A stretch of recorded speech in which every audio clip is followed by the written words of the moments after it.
नमस्ते विद्यार्थियों। आज આપણે જોઈશું ધોરણ 6 ની અંદર हिंदी ની અંદર પહેલું કાવ્ય છે इतनी शक्ति हमें देना दाता। दाता એટલે ઈશ્વર है। ईश्वर हमें इतनी शक्ति देना એટલે અમને એટલી બધી શક્તિ આપજો કે અમે કોઈ પણ મુશ્કેલીનો સામનો કરી શકીએ। અભિલાષ એટલે એના જે કવિ છે અભિલાષ જેમણે ઈશ્વર પાસે એટલી બધી શક્તિ માંગી છે અને આ કાવ્ય તમારે કદાચ મોડા પર હશે આપણા દરેકના, કારણ કે દરરોજ તમે પ્રાર્થના સભાની અંદર આ કાવ્ય આપણા રૂટીનમાં આવે છે એટલે લગભગ બધાને યાદ જ હશે।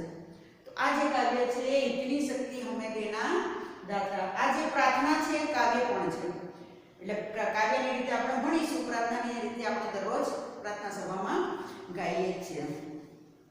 इतनी शक्ति हमें देना दाता, यह एक प्रार्थना काव्य है। मैं તમને પહેલા જ કહ્યું કાવ્ય પણ છે અને પ્રાર્થના પણ છે એટલે આપણે એને પ્રાર્થના કાવ્ય એવું નામ આપીએ છીએ। काव्य में ईश्वर से प्रार्थना की गई है। આ કાવ્યની અંદર ઈશ્વરને પ્રાર્થના કરવામાં આવે છે। શેની પ્રાર્થના? તો આની પ્રાર્થના, અમને शक्ति આપો, किसी भी परिस्थिति में किसी से कोई भूल न हो।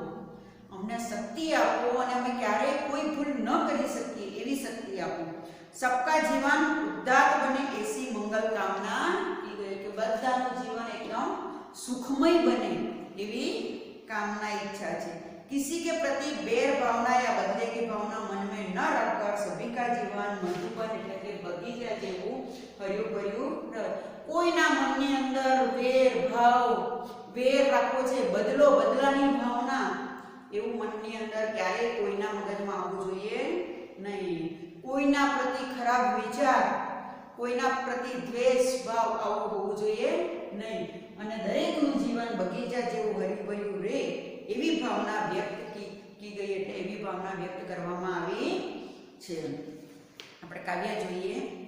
इतनी शक्ति हमें देना दाता, मन का विश्वास कमजोर होना, हम चले नेक रास्ते पे हमसे भूल कर भी कोई भूल होना। इतनी शक्ति हमें देना दाता, मन का विश्वास कमजोर होना। ले અહીં હવે શું કહેવા માંગે છે એ આપણે જોઈએ। હે દાતા, દાતા એટલે ઈશ્વર, દાતા એટલે ईश्वर, ईश्वरને કહેવામાં આવે છે तू हमें इतनी ताकत दे, तू हमने इतनी बड़ी शक्ति आप कि तुझ पर मेरे मन का भरोसा कभी कम न हो। तारा ઉપરથી મારા મનની અંદર જે તારા માટેનો જે વિશ્વાસ છે ક્યારે ઓછો ન થાય। हम हमेशा अच्छाई और ईमानदारी के रास्ते पर चले।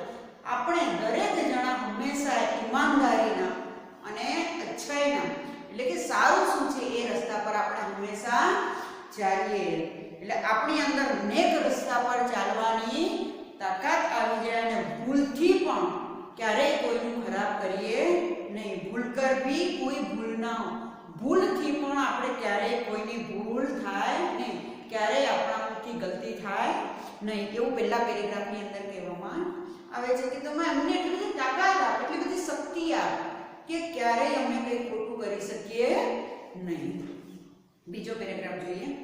दूर ज्ञान के हों अंधेरे, तू हमें ज्ञान की रोशनी दे, हर बुराई से बचते रहे हम, जितनी भी दे भले जिंदगी दे, बैर होना किसी का किसी से, भावना मन में बदले की होना,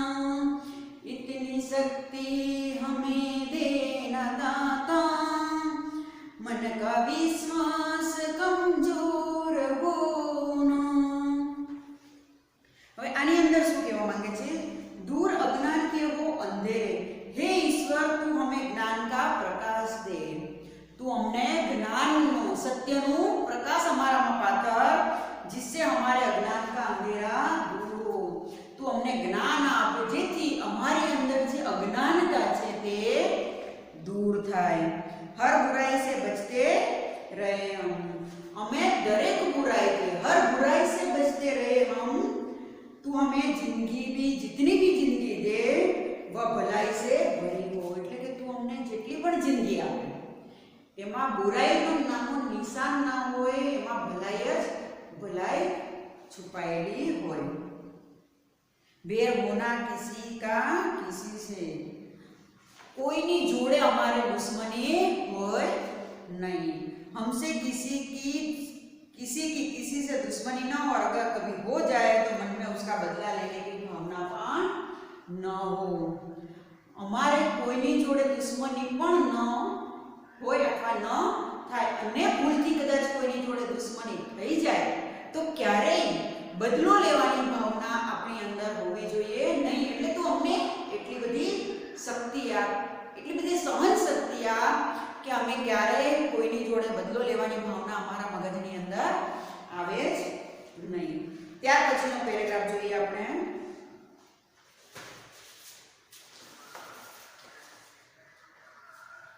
हम न सोचे हमें क्या मिला है, हम ये सोचे किया क्या है अपन, फूल खुशियों के बाटे सभी को, सबका जीवन ही बन जाए मधुबन, अपनी करुणा का जल तू बहा के, कर दे पावन हर एक मन का कोना, इतनी शक्ति हमें देना दाता, मन का विश्वास कमजोर होना।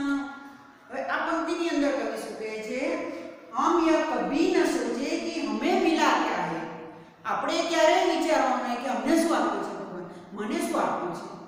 એટલે આવું આપણા મગજની અંદર ક્યારેય આવવું જોઈએ નહીં કે हमें क्या मिला है, મને શું મળ્યું છે। हम बस यही सोचे कि हमने दिया क्या है, हमें બીજાને શું આપ્યું છે એ જ વસ્તુ આપણે વિચારવાની છે કે મને શું મળ્યું છે નહીં, પણ મેં બીજાને શું આપ્યું છે। મને દુઃખ મળ્યું છે કે સુખ મળ્યું છે, પણ મેં સામેવાળાને દુઃખ આપ્યું કે સુખ આપ્યું એ આપણે વિચારવાનું છે। फूल खुशियों के बाटे सभी को, हम अपनी खुशियों के फूल सब में बांटे और सबका जीवन उपवन એટલે કે સુંદર બગીચા જેવું બનાવી દઈએ। फूल खुशियों के बाटे सभी को, બધાને ખુશી આપવાની, ક્યારેય કોઈને દુઃખ આપવાનો પ્રયત્ન કરવાનો નહીં, હંમેશા દરેકની જોડે ખુશ થઈને રહેવાનું છે। ક્યારેય કોઈને તકલીફ થાય એવું આપણે કરવાનું નથી, એવું જીવન આપણે જીવવાનું નથી। બધાની અંદર આપણે ફૂલ આપવાના છે અને દરેકનું જીવન એકદમ વન જેવું સરસ સુંદર બગીચા જેવું ભર્યું ભર્યું કરી દેવાનું છે। अपनी करुणा का जल बहाकर हम सबके मन का हर कोना पवित्र कर दे, આપણી અંદર જે કરુણા છે, જે દિલદારી છે એ જ દરેકની અંદર વેચવાની છે। ક્યારેય બદલાની ભાવના, ક્યારેય કોઈને દુખી કરવાની, ક્યારેય કોઈને ખોટું કરવાની ભાવના આપણી અંદર હોવી જોઈએ નહીં। હવે શું કહે છે આગળની પંક્તિમાં? हम अंधेरे में हैं रोशनी दे, खो न दे खुद को ही दुश्मनी से, हम सजा पाए अपने किए की, मौत भी हो तो साले खुशी से, कल जो गुजरा है फिर से न गुजरे, आने वाला वो कल ऐसा ना हो, हम चले नेक रास्ते पे हमसे, भूल कर भी कोई भूल होना, इतनी शक्ति हमें देना दाता, मन का विश्वास कमजोर होना। હવે આ પંક્તિમાં શું કહેવા માંગે છે કવિ કે હે ઈશ્વર, हम अज्ञान के अंधेरे में है, આપણે ક્યાં આગળ છીએ? અજ્ઞાનનું અંધેરો છે, એટલે અંધારું આપણી પાસે કયું છે? અજ્ઞાનનું છે। તું હમે જ્ઞાન की रोशनी दे, તું અમને જ્ઞાન આપ, અમારી અંદર અંધારું છે, અજ્ઞાનતાનું, અમારી પાસે જ્ઞાન નથી, તો તું અમને જ્ઞાન આપ ઈશ્વર। हम एक दूसरे से दुश्मनी कर अपने आप को मिटा न डाले, આપણે આખી જિંદગી આખું જીવન દુશ્મનીમાં ન વિતાવી શકીએ અથવા દુશ્મન ઊભા કરી અને આપણું જીવન આની જોડે નહીં બોલવું, આની જોડે નહીં બોલવું, આનું ખરાબ કરવું, આનું ખરાબ, એનામાં આપણું જીવન ન વિતાવીએ એના કારણે કહે છે કે મને અંધારામાંથી, અજ્ઞાનતાના અંધારામાંથી બહાર કાઢ। हे ईश्वर, अगर हम गलत काम करें तो हमें उसकी सजा मौत से भी मिले तो हम खुशी से उसे मंजूर करें। कदाच हमें कोई खोटું કામ કર્યું હોય તો એની સજામાં જો મોત પણ આપે તો અમને કોઈ રંજીશ હોવો જોઈએ નહીં, એટલે એ સજા પણ અમે મંજૂર કરી દઈએ એવી અમને શક્તિ आप उसे मंजूर कर ले। कल जो बुरी घटना हुई है वे फिर न हो, आने वाला कल बीते हुए कल जैसा बुरा न हो। હવે જે આવવાનો સમય છે એ જે વીતી ગયો છે સમય એના કરતા સારો સમય આવે તો એ ક્યારે બને કે આપણે કંઈક સારું આપણા મગજની અંદરથી અજ્ઞાનતા કાઢી નાખીએ અને જ્ઞાન રૂપી અજવાળું આપણા જીવનની અંદર આપણે લાવીશું તો જ આપણે એ કાર્ય કરી શકીશું। ગઈકાલ ભૂલી દઈશું, આજની અંદર આપણે આપણું જીવન વિતાવીશું। એટલે હવે આપણું જે જીવન આવવાનું છે એ સારું વીતે, સારું જાય એવું પ્રભુને પ્રાર્થના કરવાની છે કે અંધેરે મેં હે રોશની દે, એટલે કે અંધારાની અંદર અંધકાર રૂપી જે અજ્ઞાનતા છે એને દૂર કરી અને અમને રોશની આપ, ખો ન દે ખુદ કો, દુશ્મની કરવામાં આપણે આપણી પોતાની જાતને ખોઈ ન બેસીએ। हम सजा पाए अपने किए कि जे पण અમે કર્યું છે એની સજા ભોગવવા માટે અમે તૈયાર છીએ એવી પ્રભુને આપણે પ્રાર્થના કરવાની છે। મોત ભી હો તો મોત આવે તો પણ આપણે એને સ્વીકારવાની છે। ગુનો કરીએ ત્યારે વિચારતા નથી ને મોત આવે ત્યારે ભગવાનને શું કહે છે, ના ના મારે તો હજી જીવવું છે, મને મારી સજા નથી મંજૂર આજે આપી છે। કલ જો ગુજરાય ફિર સે ન ગુજરે, કાલે જે મારા સાથે ખોટું થયું છે એ હવે ફરી થવું જોઈએ નહીં, કાલે જે મેં બુરી ઘટના हुई જે પણ કંઈ કર્યું છે એ ફરીથી થવું જોઈએ નહીં એવું કવિ કહે છે।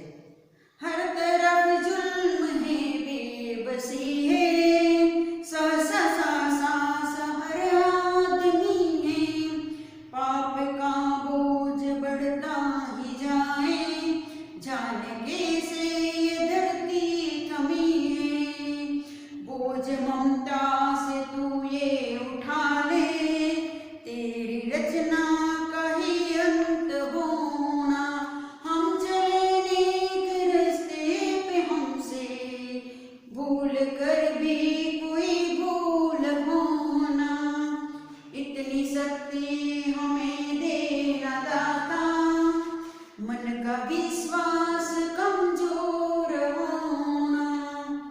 અહીં કવિ શું કહેવા માંગે છે, आज हर तरफ अत्याचार हो रहे, चारे बाजू તમે જ્યાં જોશો ત્યાં અત્યાચાર જ થાય છે। लोग इन्हें रोकने में असमर्थ है, આપણે એને રોકી શકતા નથી, આપણી પાસે એટલી શક્તિ નથી કે આપણે એને રોકી શકીએ। हर आदमी डरा डरा दिखाई दे रहा है, જ્યાં જોવો ત્યાં માણસ મનુષ્ય ડરેલો જ જોવાય છે, એટલે हर आदमी डरा डरा सा दिखाई दे रहा है, पाप का बोझ बढ़ता ही जा रहा है, चारे बाजू पाप वधी રહ્યું છે। पता नहीं धरती यह सब कैसे सहन कर रही है, ये समझ નથી પડતી कि धरती આટલું બધું પાપ કેવી રીતે सहन કરી રહી છે।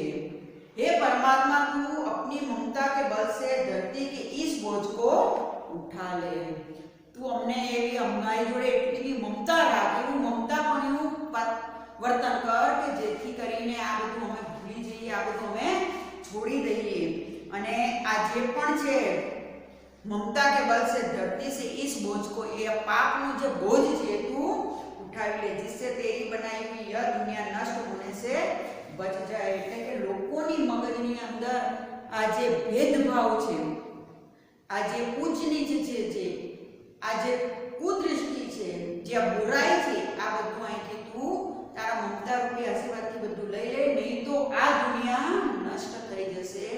એટલે હે ભગવાન, હે પરમાત્મા, હે ઈશ્વર, તું અમને એટલી બધી શક્તિ આપ કે જેથી કરીને અમે દરેક વસ્તુ સહન કરી શકીએ। હર તરફ જુલ્મ હે બેબસી, ચારે બાજુ જુલ્મ છે, ચારે બાજુ બેબસી એટલે કે લાચારી છે, पाप का बोझ बढ़ता ही जाता है એટલે ચારે બાજુ પાપ વધી રહ્યું છે પૃથ્વી ઉપર જાણે કેસે ધરતી થમી હે જાણે કેવી રીતે આ ધરતી અત્યાર સુધી ટકી રહી છે જો તું તારું મમતા રૂપી આંચળ આના ઉપર નહીં બિછાવે આના ઉપર નહીં લાવે અથવા મમતા રૂપી આશીર્વાદ નહીં આપે તો પછી આ દુનિયાનો નષ્ટ થવામાંથી કોઈ એને બચાવી શકશે નહીં એટલે આ જે તારે બનાવેલી દુનિયા છે એને નષ્ટ હોવાથી નષ્ટ થવાથી એનો નાશ પામવાથી તું એને બચાવી લે એટલે એવું જ કહેવા માંગે છે કે એટલી બધી શક્તિ દેના એટલે કે એટલી બધી શક્તિ આપજે કે મનનો વિશ્વાસ જે અમારો છે ઈશ્વર માટે એ ક્યારેય કમજોર ન થાય અને અમે સારા રસ્તા પર સારી રીતે ઈમાનદારીથી ચાલી શકીએ અને ભૂલથી પણ કોઈ ભૂલ અમારાથી ન થાય અને કદાચ થઈ જાય તો અમને માફ કરવાની અથવા સહન કરવાની સજા સહન કરવાની શક્તિ આપજે આ કાવ્ય પૂરું થાય છે આ જે પ્રાર્થના કાવ્ય છે એ આપણને મોડે પણ હોવું જોઈએ પ્લસ નોટની અંદર લખી ટીપ પણ લખી એનો અભ્યાસ વધારે કરવાનો છે ઓકે